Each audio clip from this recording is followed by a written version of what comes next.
आली. तुम्हाला तर माझं झालं या, तुमच्या गावकऱ्यांना बी माझं झालंय वय.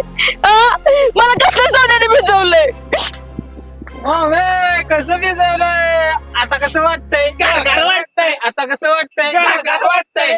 सोन्या, तुम्हाला अकलीचा भाग आहे का र? काय झालंय?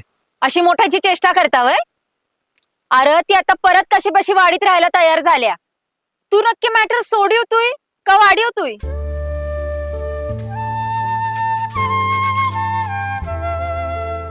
सपने, आम्ही नुसती चेष्टा केली.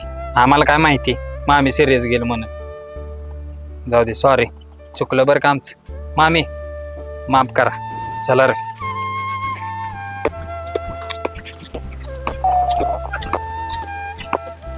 सपना, तुम्ही आई तर मला लय आधार वाटतोय बघा. आता मी नाही का घरची रानातली समधी कामं शिकल आणि माझ्या सासूचं मन जिंकल. तवर मी जाणार नाही इथून. चालतंय, चल. पण मला लय बरं वाटतंय तुम्ही असल्यावर. नमस्कार महाराष्ट्र. पाहुणी राहिली हक्कानं घरी, आणि वाडीतली माणसं तिचा नियमानं पाहुणचार करी. तर मंडळी, एखादं पाहुणा आपल्या घरी 4 दिवस, 6 महिने, वर्षभर राहू द्या, पण आपल्याला त्या पाहुण्याचं वजन नाही झालं पाहिजे. पण त्या पाहुण्यानं आपलं हक्काचं घर समजून कष्ट करून सुखानं खाल्लं पाहिजे.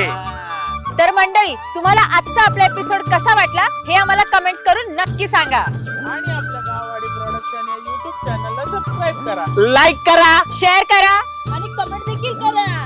आणि बेल आयकॉन प्रेस करा. आणि बघत रहा तुमचं, आमचं आणि आपल्या सगळ्यांचं गावठी मॅटर रिटर्न.